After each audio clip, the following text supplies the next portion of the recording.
Two physicians in the same city evaluating the same patient do not necessarily come to the same conclusion. Daniel Kahneman. Why same problem? But two brilliant minds came to two different conclusions. Why does disagreement arise not only among ignorant and biased people but also among well-trained professionals working in the same system and sharing the same data warehouse? Is it possible that the most dangerous thing in thinking is not when we are wrong, but when we do not know in what way we are wrong? If you've ever believed that intelligence and reason help people make better decisions, this book will force you to question every assumption. Speaking of the chaos in human thinking not only illuminates systematic biases but also opens the door to an open area that is rarely named. Invisible but powerful fluctuations in the thinking machine itself. Not all mistakes are preventable. But if we don't know where we're going wrong, we'll never know what needs to be fixed. And that's why this book is worth starting with. Not to trust more, but to be methodically skeptical. We encourage listeners to buy and read this book to fully appreciate its content. Now let's get started. Summary of this book. Part 1, Looking for Noise. When I was a young consultant, I witnessed a criminal trial in a district court in the western United States. A man was charged with car theft. Nothing unusual. Until I discovered something shocking. If he were tried by Judge A, the sentence might be only 6 months probation, but if the judge was Judge B, the man could be sentenced to up to 5 years in prison for the same act, same crime, same trial location. Yet the verdicts could be so different, not because either judge was unjust, but because they were randomly different. I began to realize that something was going on quietly beneath the surface of the decisions we thought were rational. Something that is not bias, not morality, not ignorance. A silent error that no one noticed but crept everywhere in the courthouse, in the hospital, in the bank and in my own brain. What I call noise. We live in a world organized around the expectation of consistency. A doctor will diagnose the same disease if two patients have similar symptoms. An examiner will give the same score if reading the same essay. An insurance company will offer the same premium if two customers have similar profiles. But in reality that does not happen. And it's the invisible gap between those decisions that keeps me up at night. I started looking for answers. Not just with theory but with data, with real experiments. My partner and I collected thousands of decisions in one system. We look to the places where people think decisions are made with the highest precision, judges, medical professionals, investors, big companies, and we find noise everywhere. Not biased. Bias is a directional error, such as when you judge others through the lens of gender or racial stereotypes. But noise is different. It is an unpredictable fluctuation like noise mixed into the music that makes the melody unclear. In one experiment, we showed a series of radiographs to several physicians and asked them to rate the severity of disease. The results stunned us. A patient may be assessed as high risk by one physician and as no intervention required by another. It's not because they are incompetent, it's because they are human. Humans are inconsistent and that's a hard truth to swallow. But wait, if it's normal, why worry? Because that inconsistency causes loss not only financial but also dignity, trust and justice. A loan application can be rejected simply because the loan officer didn't sleep well that night. A patient's treatment may be delayed because the doctor that day was affected by a previous phone call. An employee may be given a lower rating simply because the interviewer is hungry. Those things are no exception. They are a systematic part of how we make decisions. I remember a case in a large insurance company where we were allowed to do a noise audit. We have multiple specialists evaluate one insurance profile without knowing that others are doing it as well. They all have the same training, the same software and strict processes. But when we compared the results, the difference was in the thousands of dollars. And that's normal in that organization. You might think, well, it's just people, nobody's perfect. But if you are the recipient of that decision, a patient, a borrower, or an employee, how would you feel knowing that your fate is being changed by noise? So how do we measure noise? It was a question that haunted us for years. We develop a technique called the noise audit. A tool that measures the variability in human judgment and the results obtained from organizations that seem to have the best control systems is where the noise is most evident. Noise is not as easily recognized as bias. It has no face, no ideology, no political orientation. It is a traceless error. It is not prominent but accumulates into giant. Imagine a court where sentences could fluctuate by as much as 50% simply because of the weather, the judge's emotions or fatigue. A health system where diagnoses change just because of who is on duty. A financial market where investment decisions are influenced by the way light hits a screen. All of these are not hypotheses, they are facts. And when we dug deeper, we discovered something even more troubling. Every organization underestimates its own noise level. Because noise doesn't cause scandal, it doesn't explode, it just silently erodes quality bit by bit, like a white noise that never stops in the mind of the decision maker. That's why I believe. If you don't recognize noise in your system, it's not because it's not there, it's because you don't know how to listen. We begin the next experiment with a simple assumption. If a human were a measuring instrument, how much deviation would that instrument produce when measuring the same object in physics? You can take a ruler and measure a piece of string many times and know where the error lies. But man does not measure with his eyes or his hands. They measure by intuition, memory, mood, and immediate experience. And as a result they always measure wrong. Not according to any rules. In a large study at a global executive recruiting firm, we found that recruiters evaluated candidates differently not because they had different strategic perspectives, but because they came from different cities.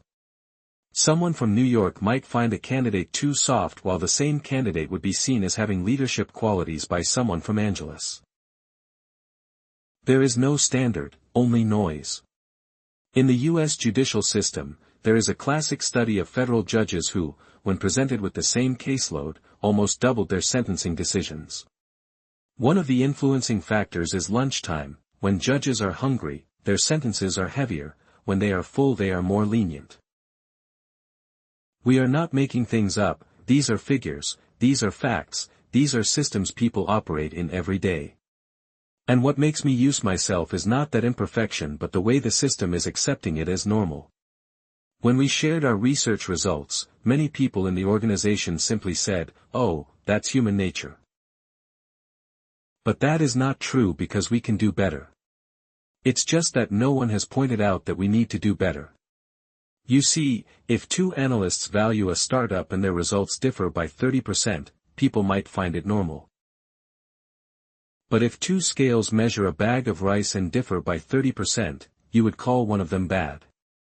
Meanwhile, the human primary measuring device is breaking down every day without anyone calling for repairs. We call it the illusion of consistency, a false belief that if you put a good enough person in the right position, that person will make the same decision under the same circumstances, even if they are the same person. If placed in that situation twice, two different decisions would be made in an experiment our team conducted. Experts are invited to make risk assessment decisions for surgeries after several weeks. We let them redo the reviews. This time they are cases they have worked on before but disguised by changing the patient's name and a few small unrelated details. The difference between the two assessments is up to 40% not because they lack expertise but because they are human and humans can fluctuate just because of the weather that day. What I found is that every decision is noisier than we think, and that has huge consequences not just for decision quality, but for fairness, for social trust, for the design of human systems.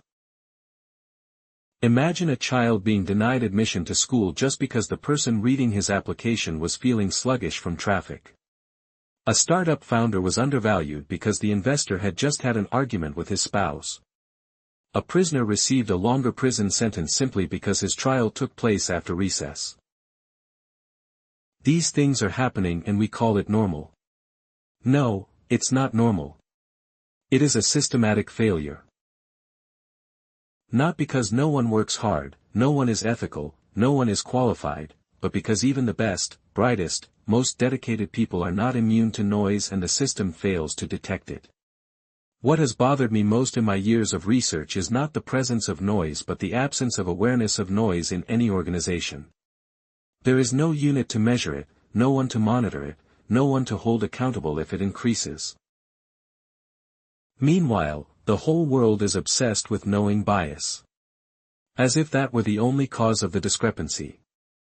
Bias has a path, a goal, a story to tell. No noise. It has no voice, no opinion. It's like white noise in a sound system. You only realize it when you have been listening in silence, and that is why I believe. If you have never tried to measure noise in your system, then you are making decisions blindly. I remember the first time we presented the concept of noise in a board meeting of a large corporation. No one in the room disputed our argument. They nodded. Some people even applauded.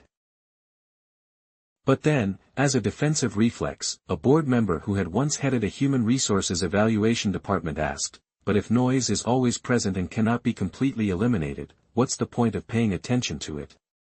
I did not answer immediately. I looked him straight in the eye and I asked again, if a doctor knew that his diagnosis could change just because it was raining that day, should he continue to act as if nothing happened? He was silent.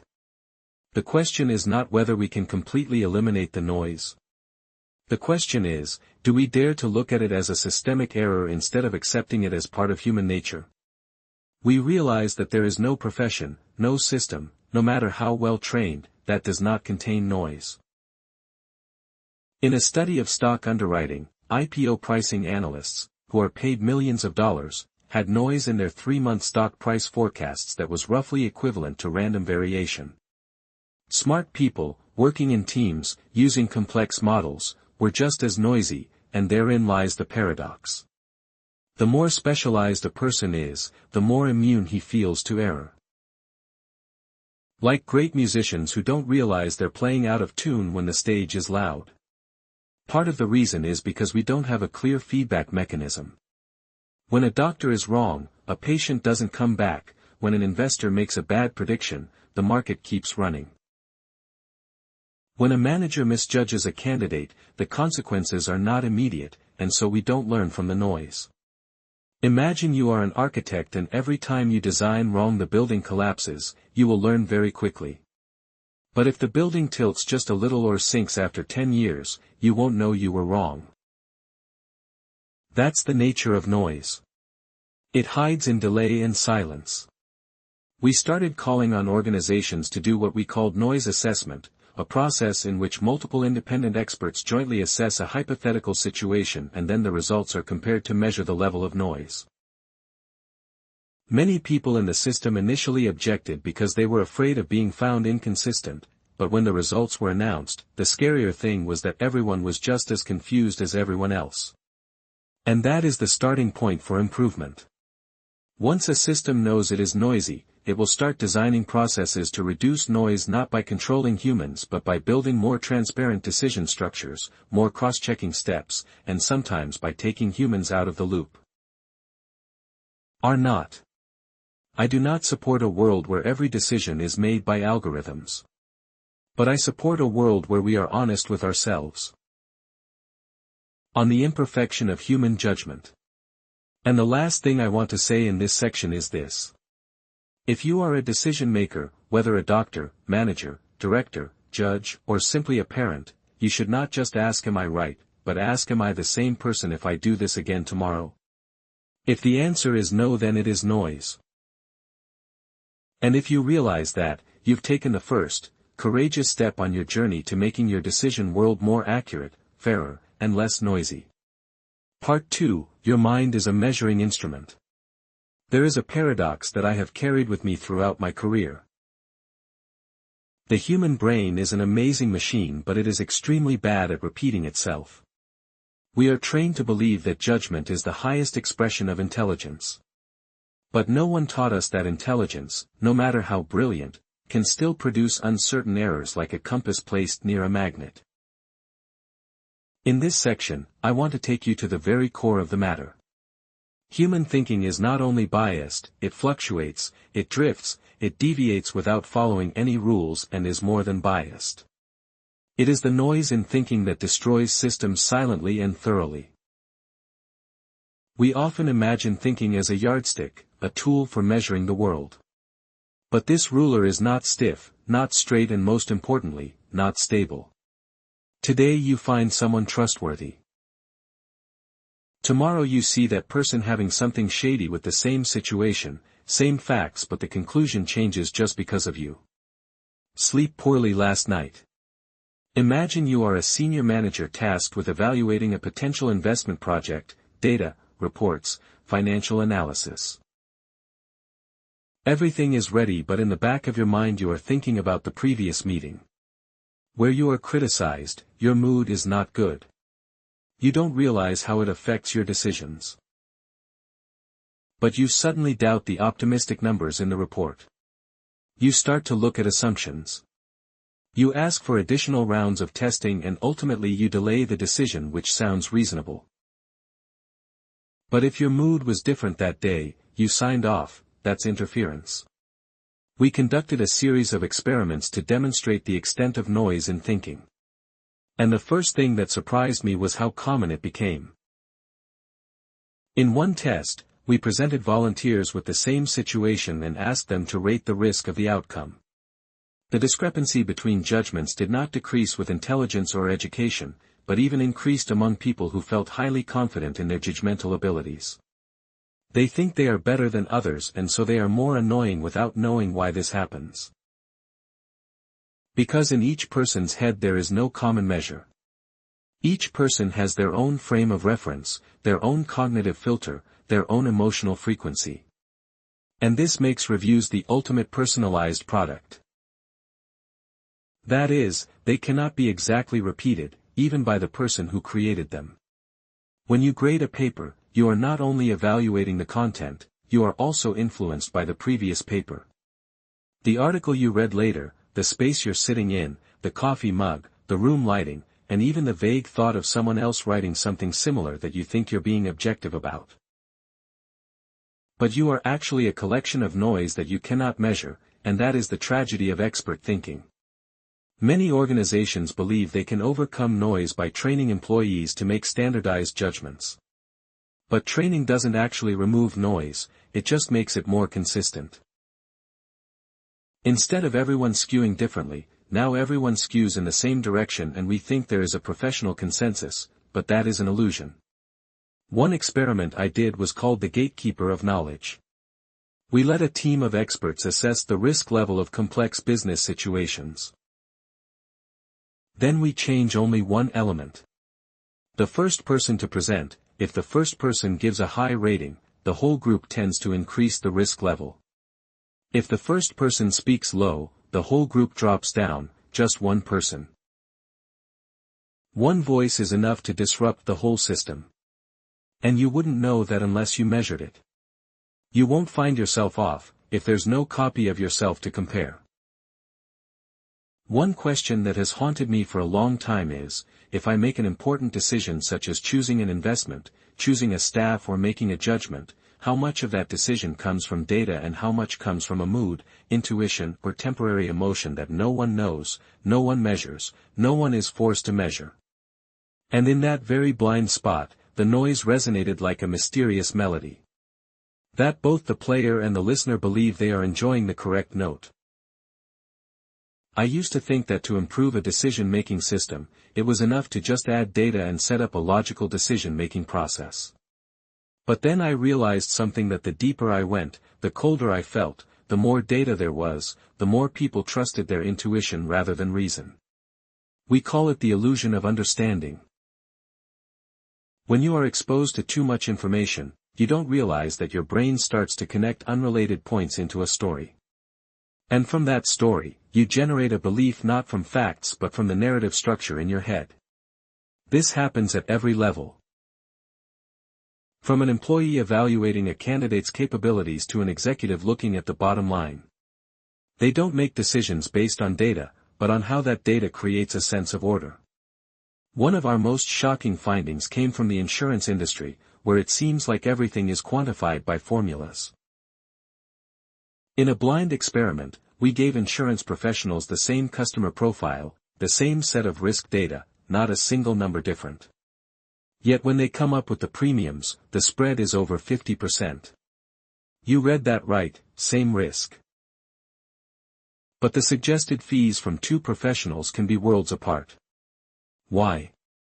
Because each person looks not only at data but also through the lens of emotions, personal experiences, and momentary feelings of fairness.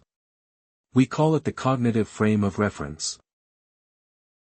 And the scary thing is that it's invisible, no one knows where it is, and no one believes it's in their head in a series of interviews. I asked the experts, do you think if you did this assessment again next week, you would get the same results? 90% said yes. We then had them redo the same profile but swap out a few meaningless details. Customer name, skin color, day of the week. Or simply the position of the text on the page.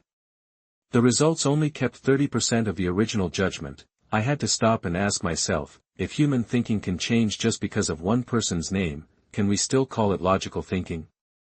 And here I want you to imagine a paradox. Smart people, good at reasoning, people with many years of experience, they themselves are more confused. Because they believe that their intuition is trustworthy, intuition is not bad. I do not deny the role of intuition in urgent or creative decisions. But when intuition is used in situations that require consistency, such as risk assessment, judgment, and resource allocation, it becomes an uncontrollable noisy channel. In a session among academic examiners where we simulated grading a thesis, I observed how members reacted when one first said, "I'm not impressed with this paper." Immediately, the whole atmosphere changed. People who had not yet formed an opinion suddenly looked back at the article in a negative light without being told. But they drifted with the emotions of the first person. We measured the interference between groups of judges, the groups with the first person being negative tend to be more severe, while the groups with the first enthusiastic people were strangely lenient. This isn't about logic, it's about emotional contagion, something traditional decision-making models never address. And this is the most painful thing I have to admit. The human mind is not a measuring system but an emotional amplifier. It doesn't replicate factual conclusions, it replicates sentiment. And that is why when you give a situation to 10 people, you do not get back 10 copies of the facts but 10 interpretations written in emotional language. Based on a reality gently distorted by experience, prejudice, and heartbeat. There is one concept I want you to understand very clearly because it is the foundation of all the findings about noise in thinking. Internal consistency, consistence in mathematics or physics. You can measure an object many times and if the error of the measurements is low you say your instrument is stable, but in the human mind there is no such stability.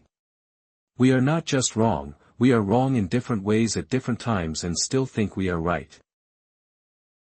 When you interview two top candidates on 2 different days and one comes out ahead of the other, do you really believe that it reflects on their abilities, or did you just have a good morning and your mind was more open? We call this phenomenon intrapersonal noise. It is a painful proof that even you are not the same person in different decisions for the same situation.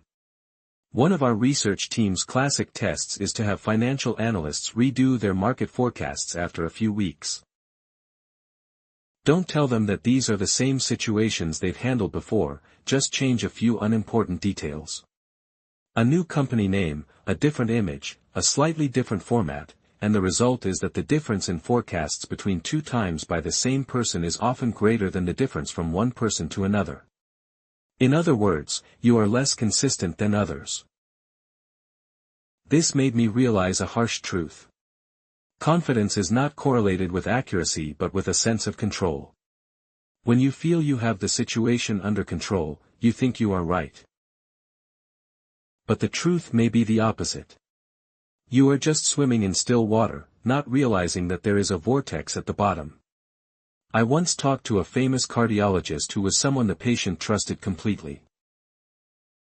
When we tested him by giving the same case at 2 different times, he gave 2 opposite treatments. When that was revealed, he was furious.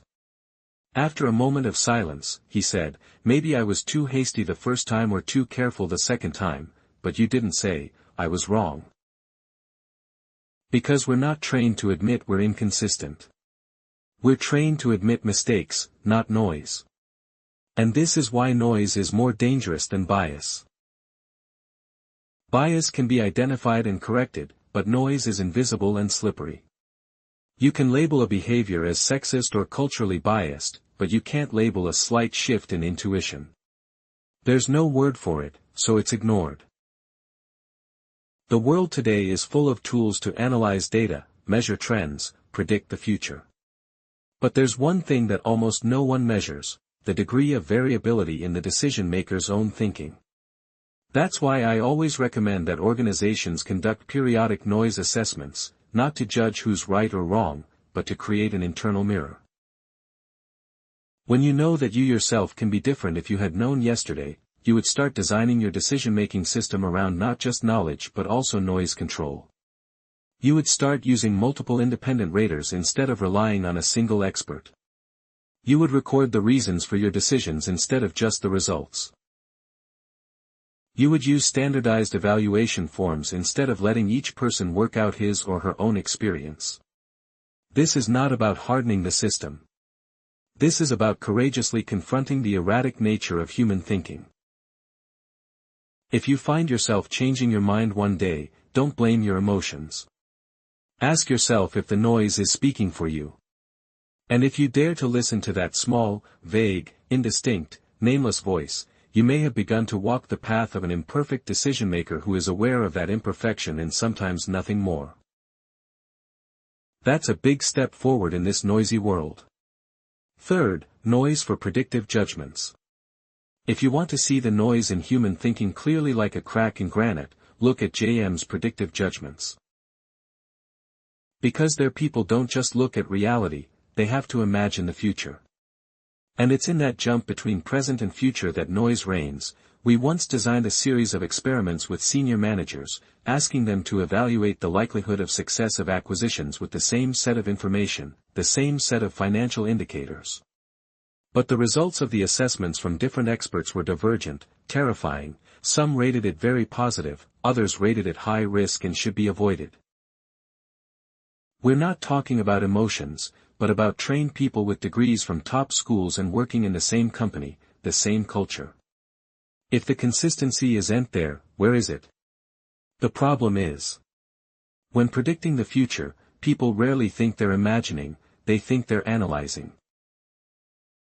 But in fact, analysis is just the outer coat of a series of emotions disguised as reasoning. Imagine you are an investor. You see a new tech startup, great product, innovative team, you look at the charts, cash flow, market share estimates. But then in your mind, you start to associate a company that collapsed for the same reason. The image flashes through your head like a short film. You don't realize it, but your judgment has changed. You call it intuition, but it's really a noisy memory, unverified, unquantifiable, but acting like a small needle enough to completely deflect everything. I used to believe that with enough information, enough experience, people will make consistent decisions. But after hundreds of experiments, I have to admit that predictive judgment is the most fertile ground for noise to grow. It's not just noise between people, but noise within a person. Over time, a director forecasts next quarter's revenue to be $20 million. 3 weeks later, with the same information, he says, "I think we should expect $14 million. When asked why, he doesn't say "I changed." It's not that I changed my mind, but that there were some new things that made me feel different, feel, not prove. His prediction was actually his mood in numbers. When an organization depends on judgments and predictions like banks do with credit, hospitals do with prognosis, companies do with strategy, the amount of noise in the system becomes life and death. And the problem is that no organization can assess how much noise it has. Because no one checks their own repetition. In a secret experiment at a large bank, we invited multiple underwriters to assess the risk of a loan application. Each one worked separately, not knowing that the other was looking at the same document. We then compared the results. The difference between the risk predictions was, you guessed it, 71 points on a scale of 0 to 100. One underwriter said, "This client seems stable. I rate the risk 18%. Other people feel this person will default, I rate it 89%. The problem is that feeling doesn't come from the data, it comes from the way their brains process data in separate diagrams. The human brain doesn't just analyze, it tells stories automatically and without permission. And when that story is assigned to the future, it creates a kind of prediction that cannot be measured. Imagination disguised as reason. I used to believe that if you gave people a standard assessment framework, a checklist, a risk matrix, a quantitative model, they would have less noise. But the reality is that people will find ways to interpret even those frameworks in a way that fits the story they have built in their heads. It's not that the tool is wrong, it's that the way the tool is used is contaminated before it is used. There is a big difference between bias and noise that I see most clearly in predictive judgments. Bias is a directional error, while noise is a non-directional error. If you know that an investor is always optimistic, you can adjust his predictions to be more realistic. But if he swings from optimistic to pessimistic depending on his stomach pain this morning, there's nothing you can do. And what's even scarier is that the system doesn't notice it. They think their experts are in good shape when they really are. Instability is masked by technical language. Take the medical field, where prediction often takes the form of clinical judgment. When doctors evaluate a patient, they rely not only on biological data but also on personal experience. Similar experiences in the past. And especially on how they feel about the situation. We've tracked hundreds of prognostic judgments and found that two doctors with the same expertise reading the same patient's medical record can give completely opposite life or death prognoses. One says, "I think there's an 80% chance of survival." The other says, "That's tough, I'll give it 30%. This not only puts the patient in a state of not only does it disrupt beliefs, it also undermines the idea that science in the hands of humans can always be objective. And I wonder, if a clinical prognosis is so variable, what happens in less data-rich areas like hiring judgment, market strategy, business model selection? The answer is that the noise increases exponentially. In another study, we collected hiring assessments from many different employers about the same candidate. Each employer was provided with the same CV, cover letter, and interview video.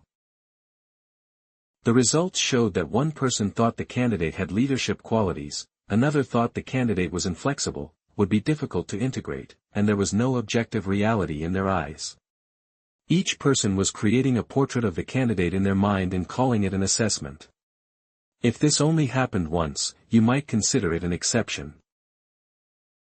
But when you see it repeated over hundreds of situations, thousands of data, then you understand that we are living in a system the decision maker is perturbed but doesn't know he's perturbed. The question is, why don't people realize they're perturbed? The answer lies in a phenomenon we call the internal memory illusion. When you predict something like a stock price going up in 3 months and 3 months later it doesn't go up, you don't admit you were wrong. You say, "I predicted that there was a risk." You forget the specific number you gave. Your memory has reconstructed the past in a way that makes sense in the present. And so you don't learn from that mistake. You're not just perturbed in your predictions, you're also perturbed in your recall of what you predicted. We've done experiments where we recorded people's predictions and stored them.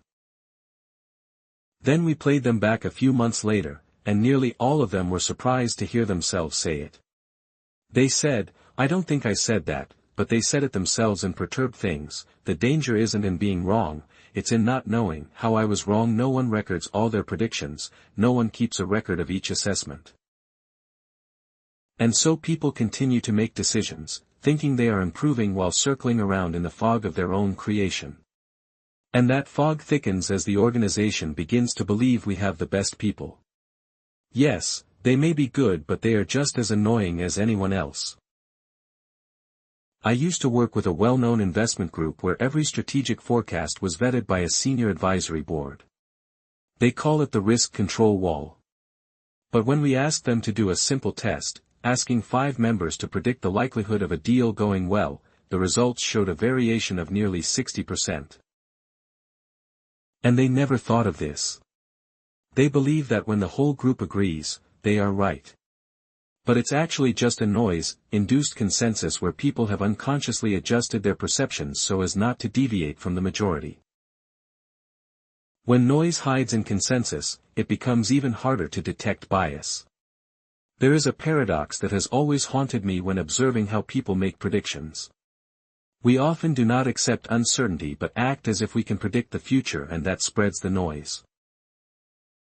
Let me tell you about another study. This time in the judicial field. In it, judges are asked to assess the risk of re-offending among detainees awaiting trial with the same records, same personal information, and same criminal record.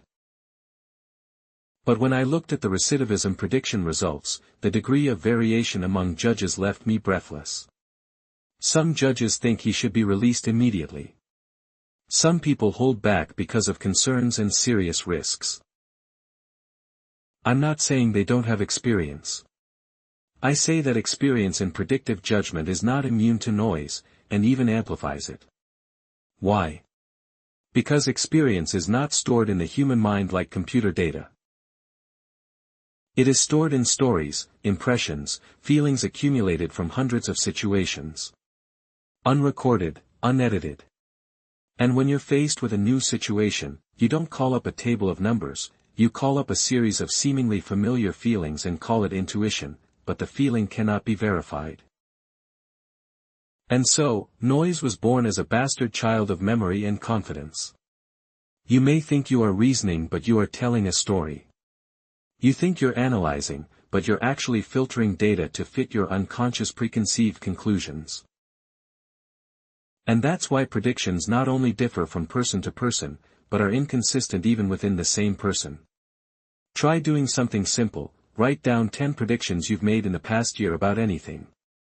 Finance, human resources, investment, education, health, and so on now. Try to recall how you felt when you made each prediction and compare it to what actually happened. I bet you will find your memory has re-edited history. It's not a personal fault, it's the biology of the human brain. We call this phenomenon the illusion of retrospective rationality law. Once an event has occurred, the brain adjusts past thought processes to make the outcome seem predictable. But in reality you can't predict anything. You adjust your memory picture to fit reality. And this, combined with the lack of systematic validation of predictions, makes noise in future judgments undetectable unless we actively measure it. I'm not saying that humans can't predict well. I say that even if you predict correctly, you don't know why you're right. And so you learn nothing from that success. You think you are right because you are good, but maybe you are just lucky. You think you're wrong because of lack of information, but maybe you're just being influenced by internal noise. And if you don't have a system for recording, testing, and analyzing your predictions over time, you're living in a self-deluding loop where success and failure leave no learning trail. We once proposed to a large investment firm a simple approach, asking all analysts to write down not only their forecasts, but also their confidence in those forecasts and why. Then compare the results again after 6 months. Initial reaction is unnecessary. The second reaction when the data are compared is one of horror. Not only are they more wrong than they think, they are also most confident in their most erroneous judgments. And the more confident you are in your mistakes, the less motivated you are to correct them. Noise in predictive judgment is not soft noise. It was a great wind that turned the whole organization's ship off course. Just because the helmsman believes that the sea is always flat and the compass is always correct. If we want a better decision-making system, it doesn't just require smarter people or more data, but a more rigorous internal reflection mechanism, where each prediction is recorded as a commitment and each deviation is dissected as a lesson rather than glossed over with an "I saw that before." Only then do people really begin to see the noise. It is no longer a vague concept but a real, visible, audible, and correctable error. Part 4, How is noise formed?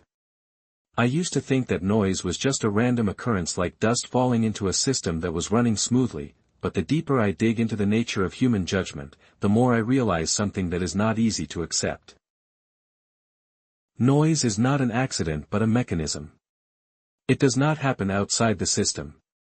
It is systemic and, worse still, it is created by the very elements we think are the foundation of good thinking.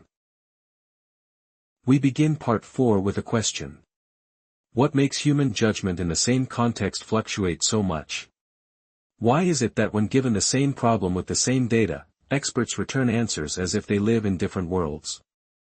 The answer is not in the data, it is in how the brain decodes the data, and not once, but over and over again, each time drifting along an invisible oscillation. There are 3 main sources of interference that we identified.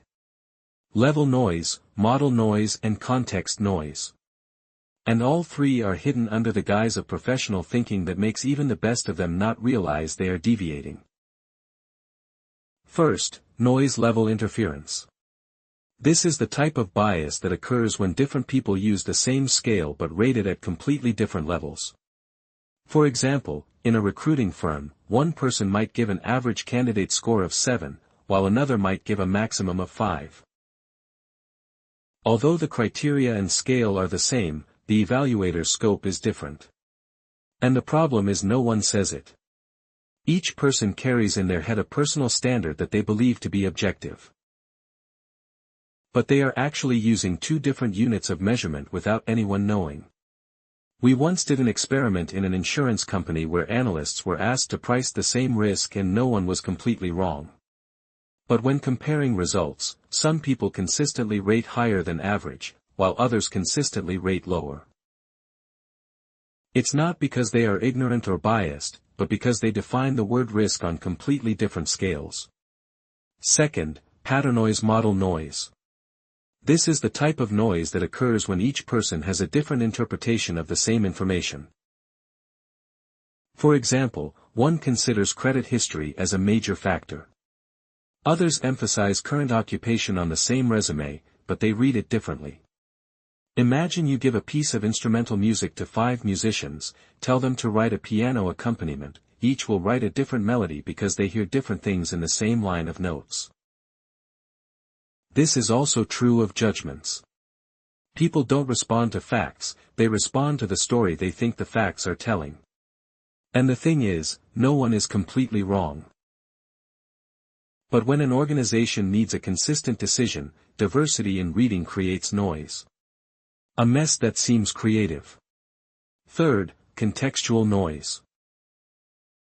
This is the most elusive type of noise because it comes from things unrelated to the task, weather, time, mood, temporary emotions, and even blood sugar levels.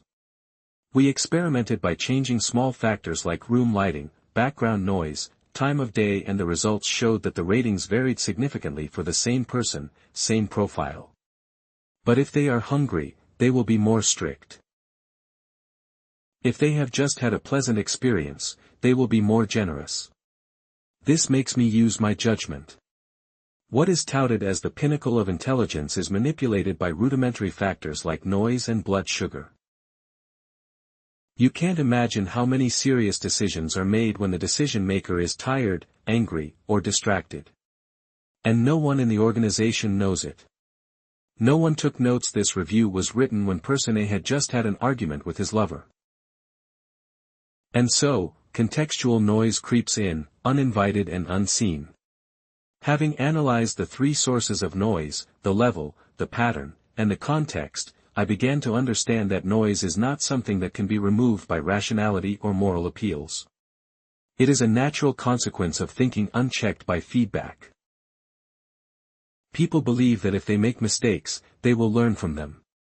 But that is only true when the error has obvious consequences that occur immediately and are reflected transparently in most judgments, especially complex judgments where the feedback either does not comes too late, or is distorted. You can make a wrong decision today and only find out 3 months later that it was wrong. But at that time you no longer remember clearly why you chose that option. You forgot what you thought. Feel what, be affected by what, and so the noise continues to exist, unnamed, uncorrected. Another factor that fosters noise that we observe is the personalization of organizations, that is, when each expert, each department head, each leader is allowed to interpret information in their own way. This creates a culture of flexible assessment, assessing specific situations or circumstances. Sounds very human but is actually a fertile ground for insects to thrive. We once went to a life insurance company where the specialists were allowed to use their experience to adjust the pricing algorithm if they found it unreasonable, and they felt proud of it. But when we tested the results, those adjustments did not improve accuracy, but increased noise by more than 30% compared to using the original algorithm prototype. No one intentionally messes up, but they believe they are the exception. Be more intuitive than machine. I don't deny intuition, but I don't trust intuition that isn't monitored and tested. The more I work with large systems, the more I realize that noise is not just an individual byproduct, but a collective product of a lack of transparency within an organization. When no one knows how others make decisions, by what criteria, and to what extent, each person creates their own frame of reference and the organization thinks it is empowering. While actually fragmenting, the unity is broken into disjointed pieces that cannot be sewn back together. The sad thing is that the more an organization prides itself on being agile, the more it allows noise to thrive. Imagine you are a borrower. You are assessed by a credit officer as low risk and are granted a loan. But if you go to the same bank another day with someone else, you might be turned away not because you changed, but because they are different. You may think this is unfair, and it is. But the system doesn't recognize that injustice because it doesn't track the biases. No dashboard measures noise at the organizational level because they only measure performance, profitability, processing speed. Noise has no KPI, and when nothing is measured, nothing is improved. We call it noise in the dark. Noise in the dark. It doesn't show up in reports, it's not in strategy meetings, it's not called out in error reports, but it eats away at the system like termites, slowly, quietly, and steadily. By the time the organization realized it, it was too late. Customers leave because of unfairness. Employees lose motivation because they feel their evaluations are inconsistent, and investment decisions fail because initial judgments are based on emotions rather than data. I remember someone asking me, why didn't we recognize the noise earlier? I answer with an image, because noise doesn't hit us in the face like a punch. It bleeds from within the system, a little bit each day until we can no longer feel it. And that's why I believe that if organizations don't measure noise, they can't know how precarious the foundations they're operating on are. Sometimes I wonder, if an organization realizes it is messed up, would they dare to change? Or they will choose to pretend not to see because awareness of the problem will force them to act. But action always comes with inconvenience, loss of control, and contact. You know, noise often hides behind nice names, freedom of judgment, personal experience, on-the-spot decision-making, and operational flexibility. No one is against these things because in any organization, the word of the expert always has value. But that is also the reason why the noise is maintained by the very people who are capable, which sounds contradictory. But actually no, because a person is more confident in his thinking. They are less accepting of restrictive processes, especially those that force them to be like others. But if you refuse to be like everyone else, you will always create your own version.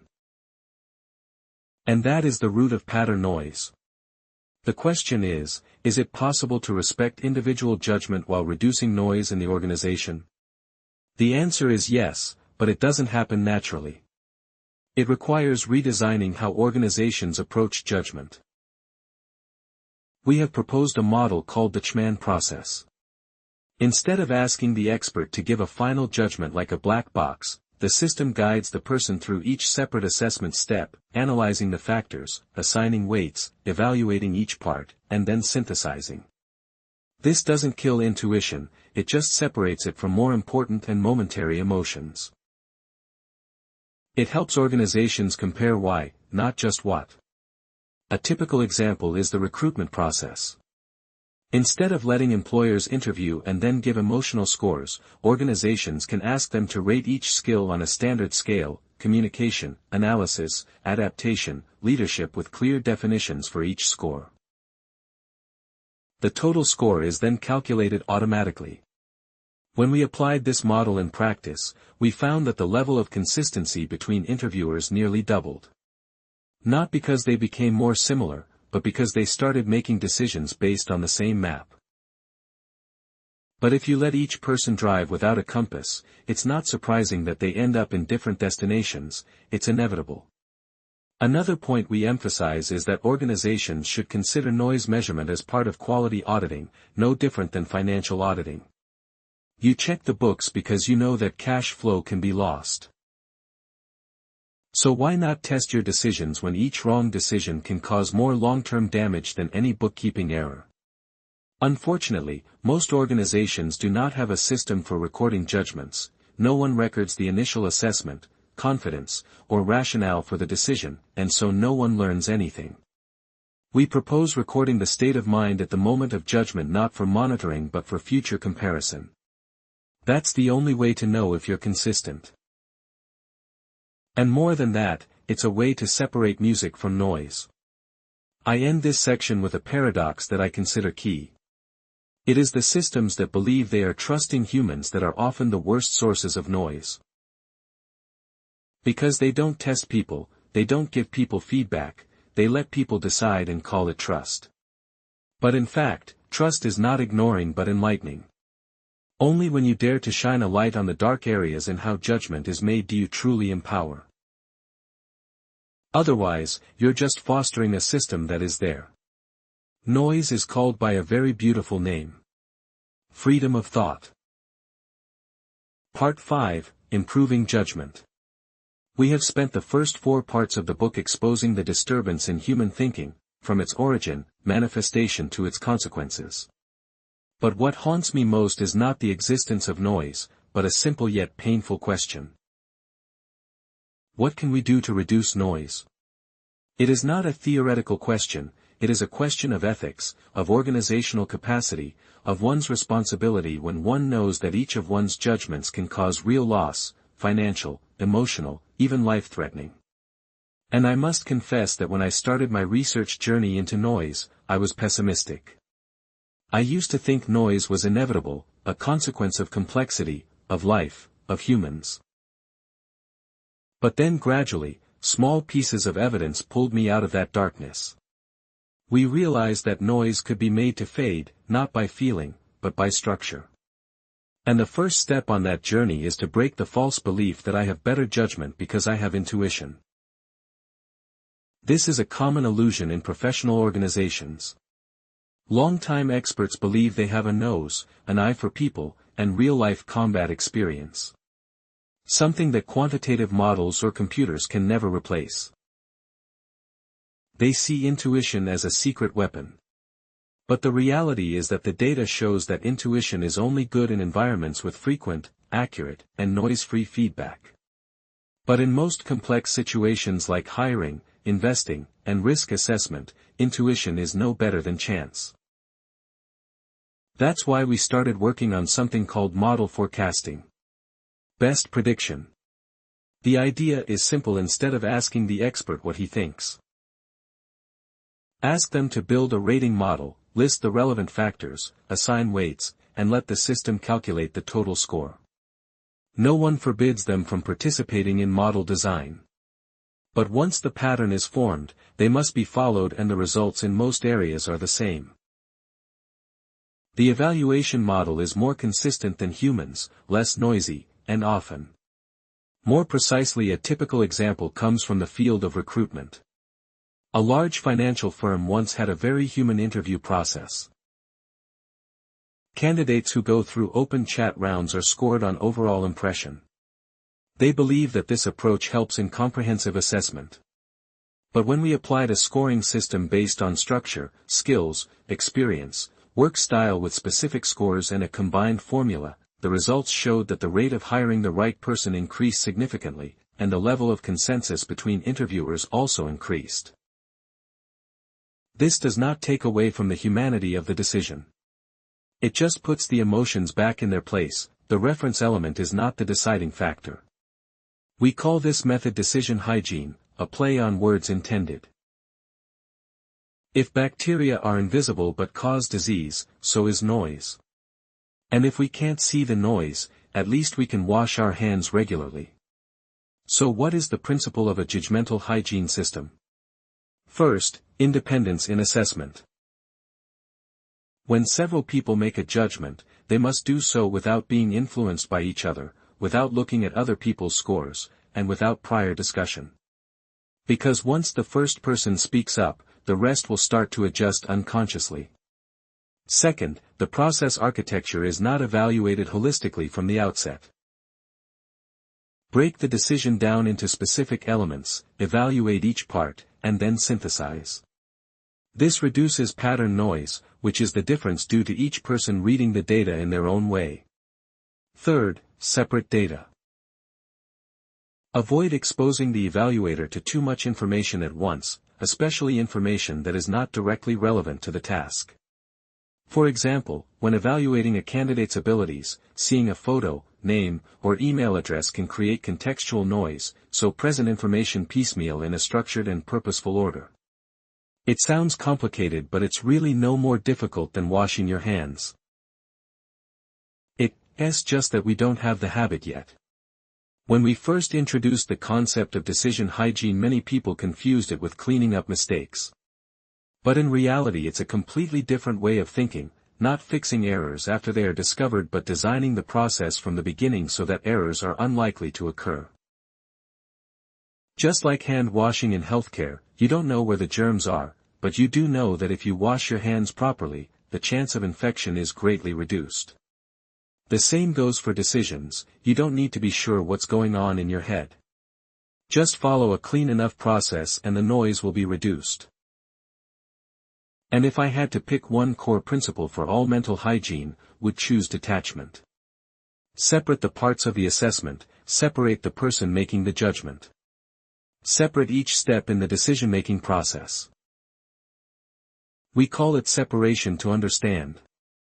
Because when things are cross-planted, you can't tell where the noise is coming from. But when you break down your judgment into clear parts, you not only evaluate more accurately, but you can also reflect on yourself. One of the experiments that impressed me most was in literary criticism.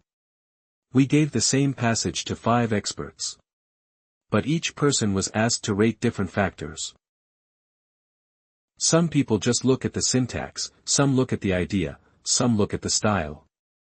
Then we let them give their overall assessment. The level of consensus was significantly higher than when they were free to evaluate the whole thing from scratch. Because when you're forced to look at each part separately, you can't let the overall feeling rule everything. In an organizational setting, this principle is extremely effective. Imagine a management team evaluating an investment project. Instead of each person giving their opinion, you can break down factors like market potential, team credibility, technical feasibility, payback period. Each person scores each section, without discussion, without knowing other people's scores, then synthesize. The result is an assessment that is not only noise-free, but also clearly verifiable and transparent to the organization itself. One company that took this approach discovered something they didn't expect. People who seem to be good at looking at the big picture are often the most emotionally driven. They are not wrong in their reasoning. They were wrong from the start. The feeling about that project is good. They think they're seeing the big picture, but they're really just hearing the echo of their first impression. And that's what decision hygiene tries to prevent from having a ripple effect where a single element, maybe a look, a sentence, a line of data, begins to color the rest. It's like when you read a CV and see the candidate graduated from a prestigious school naturally. You see everything on your resume is better, your work experience seems deeper, your skills seem clearer, your career goals seem more mature. But that's not a judgment, that's a bias. The solution is not to eliminate the feeling, but to lock it away, keep it in a room until you have evaluated each part. Only after everything has been scored individually do you allow yourself to step into that room, listen to your intuitive voice again, and make an overall assessment. But this time you know you've walked every step of the way with your mind. An organization that knows how to practice decision hygiene is not a place that kills people, vice versa. It is where people are used at the right time and in the right way instead of being dragged along by emotions like a rudderless raft. And more than that, it is a place where every decision is not only professional but also bears the mark of humility. I know I could be wrong, so I choose to go through the cleanest path I can build. Someone once asked me, isn't doing so turning people into machines? If we process every judgment, where is the creativity? Where is the intuition of a good person? I did not answer immediately. But then I told them a story about how in a large hospital where doctors were allowed to freely evaluate patient records, the rate of misdiagnosis among doctors ranged as high as 60%. When the management team applied the structured decision-making process, each symptom was scored individually, each clinical indicator was assigned a weight, the level of consensus increased significantly, and the rate of correct diagnosis after treatment also improved. Surprisingly, the doctors themselves felt more relieved. They say, now that I know what I'm looking at, why did I make that decision? That is, the process does not kill people, it only helps people to dialogue with themselves. And this to me is the basis of improved judgment, reflective consciousness. It is the ability to think, to know that one is thinking, to evaluate, and to maintain one's distance. Don't let first impressions overshadow later analysis. Don't let temporary emotions cloud your rational structure. And if you want to build a low-noise judgment system, you have to nurture it not just with tools but with culture. A culture where people are not afraid to be wrong. If mistakes are measured and learned. A culture where every decision is not about personality but about reasoned facts. A culture where the constant question is not whether I am right, but whether my process is clean. We once helped an investment company build that culture. At first they objected. They say, we hire people to make decisions, not to fill out forms. But when they apply the process of judgment hygiene, evaluating each factor, analyzing each variable, writing out the argument, measuring it again in 3 months, something happens. That investment decisions are not only better, but they are teachable, that is, each decision becomes a lesson, that can be reread, analyzed, improved, rather than an authoritative nod that no one understands why. And that is the ultimate power of judgment improvement. Turning individual thinking into shared intelligence. You can't clone a genius, but you can share a clean process. You can't remove noise from every single person's head. But you can build a system that makes it difficult for noise to creep in. And if you do that consistently enough, you're not just improving the quality of each decision, you're raising the bar for thinking across an organization, an industry, a society. The question isn't whether this is too much. Is it ideal? The question is, do we have the courage to change habits that we once thought were instinctive? I've seen it happen. I've seen the most stubborn decision makers become the most ardent advocates of structural thinking. Because they haven't lost freedom, they've just turned freedom into responsibility. And responsibility, if built on transparency and reflection, it's no longer a burden. It becomes a sign of intellectual maturity. Part 6. The optimal level of noise.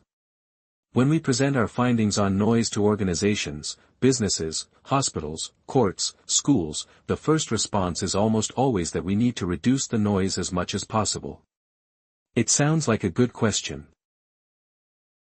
But over time, over hundreds of conversations and thousands of hours of analysis, I've begun to see a crack in that thinking.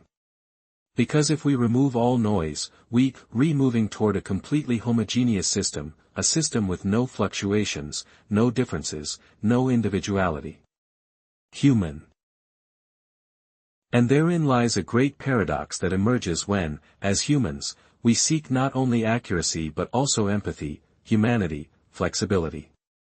Can a machine replace a judge, a doctor, a teacher if it is always consistent but also always insensitive? I remember a conversation I had with a very experienced judge. After we presented data on the level of noise in criminal judgments, that is, the same crime, the sentence varied greatly between different judges. He paused and then said, "I know that. And maybe that's the problem, but sometimes that wavering is the only thing that holds justice together." That statement made me stop because it was true. There are situations where a little inconsistency creates a logic that goes beyond the rules. You can imagine two people being convicted of the same act, as one committing the crime out of dire circumstances, the other committing the crime out of cold recklessness. If both get the same sentence, is that really fair? In that case, flexibility, a form of interference, becomes an instrument of justice, and this is the concept that we call optimal interference. Timmy's, that is not a justification for bias, it is an admission that there is a certain level of noise that cannot and should not be eliminated. This brings us to a new kind of question. If not complete elimination, how to determine the noise threshold, acceptable answer? Of course, it's not in a number, it's in the goal of the system. If the system is aimed at mechanical fairness, such as a multiple-choice test scoring system, then noise should be minimized. But if the system aims for moral fairness, such as judging people, sometimes a little noise is the necessary space for people's hearts to speak up. We tested this by comparing quantitative models with human decisions in difficult cases.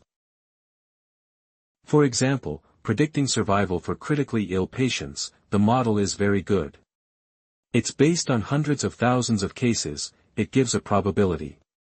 But doctors, real people, don't just look at probabilities, they look into the eyes of loved ones. They consider personal aspirations, they contemplate the meaning of survival, not just the percentage of survival. And sometimes it's that look beyond the data that patients need. Although statistically it may be an aberration. This difference is not an error, it is a choice, and that is the essence of optimal noise. Not to eliminate it completely, but to control and select the points where human flexibility is allowed and the points where the unfeeling precision of machines is required. It is a balance between efficiency and ethics, between structure and emotion, between uniformity and individuality. There is one thing I am increasingly certain of: every improvement in judgment must start with a choice. It's not about choosing a tool, it's not about choosing an algorithm, it's about choosing what's most important to your system, consistency or understanding. If you choose absolute consistency, you can build an extremely tight system. Everyone rates the same. Every decision is made from proven models, no surprises, no bias. But then you will be faced with another question. Are you still dealing with people, or are you running an emotional sterilization system? But if you choose to understand that each individual is allowed to adjust their decisions according to their own intuitive experience, then you accept that noise will exist and you have to live with it. But living with it doesn't mean giving up, it means you sort through the noise, define it well, and choose carefully where you're willing to allow it to exist. I was on a panel on justice reform where there was a heated debate about using artificial intelligence in sentencing. One group argues that only someone can guarantee absolute fairness and freedom from bias. Another group argues that one cannot understand the human condition, cannot put oneself in the shoes of the criminal. I was silent then and I said, both groups are right and both are missing the point. The problem is not the tools but the limits of the tools. Who can give a fair sentence according to the standard? But only humans know when to break that standard to preserve some dignity for the person being judged. And if so, we need a system that knows when to standardize and when to relax. That's the art of optimal noise. A doctor cannot arbitrarily change a treatment plan. But in some situations, he should be given the choice to take a different path. Not because of the data, but because of the human heart, and the health system should recognize that choice as part of the design, not because it's a bug. Similarly, a manager should not make a decision based on a momentary emotion. But if he realizes that a candidate is not suitable for a reason that the model did not anticipate, he should be trusted, but also have the responsibility to explain the reason clearly, and that's the point. The bottom line. Optimal noise is not indulgence, it is conditional permission. It sets the rules and then specifies specific thresholds where the rules can be bent with oversight, reflection, and a commitment to transparency. Not everyone is allowed to make noise, and not all noise is compassion. We introduce this concept to clarify the boundaries. Optimal noise is noise that is known, monitored, and accepted as part of the system, not something that sneaks in as an unseen error. Once you identify the areas that need noise, you clean up the rest. When you accept reasonable deviations, you don't let unreasonable deviations slip in undetected. And most of all, when you understand that a good system is not one that is noise-free, but one that knows where it is, why it is, and whether it should exist, then you have stepped out of the dark woods and started on a new path, the path of intellectual maturity. When you see looking back on my entire journey of studying noise, I no longer see it as a defect of thinking, but as a very human manifestation of thinking. Noise is the price we pay for cognitive freedom, for the ability to imagine, for the ability to see a situation in many ways. But if we have to pay the price, we should at least know what that price is. That is why I wrote this book, not to turn people into machines, but to help them realize that points in thinking that seem sharp are actually very easy to deviate. We live in a world where every system depends on human judgment. Courts, hospitals, businesses, schools. All are operated by a series of judgments. And if those judgments are noisy, the end result, that is, real human life, will be noisy. Not all mistakes come from malice, ignorance, or bias. Many mistakes come from unnoticed fluctuations. I once witnessed a trial where two judges heard the same case, but give different sentences just because of that day. One person has a headache. I've seen two doctors look at the same X-ray results with the same experience and give two different diagnoses. Not because they saw wrong, but because they felt different. I've been in an investment meeting where multi-million-dollar decisions were made based on a vague feeling that the team had good temperament. If we don't recognize the little pieces like that that are secretly driving the system, we can't fix it, and certainly can't improve it. But now you know. You know that judgment is not a simple act but a complex structure of feelings, facts, inference patterns, contextual influences, moods, vague memories, and other factors that can't be named. You know that no one is absolutely consistent not because they're stupid, but because they're human. You know that there's no way to completely eliminate noise, but we can reduce it. Recognize it, limit it, and learn to clean up the decision-making environment as we do. Clean living environment.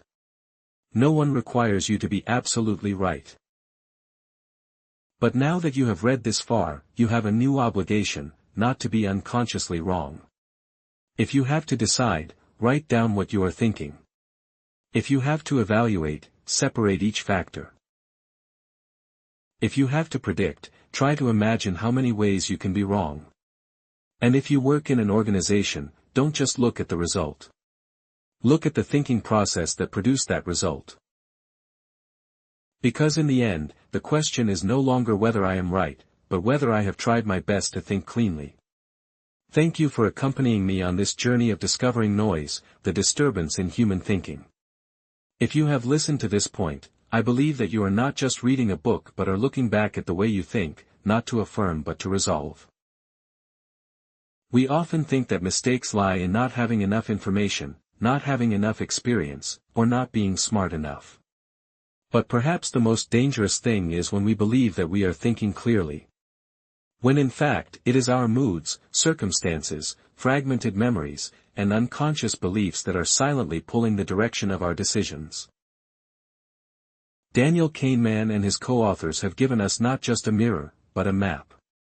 A map of invisible biases that few dare to name, and I hope that after this book, you will no longer see judgment as an absolute individual behavior but as a product of many factors that need to be examined, filtered, and, when necessary, reorganized.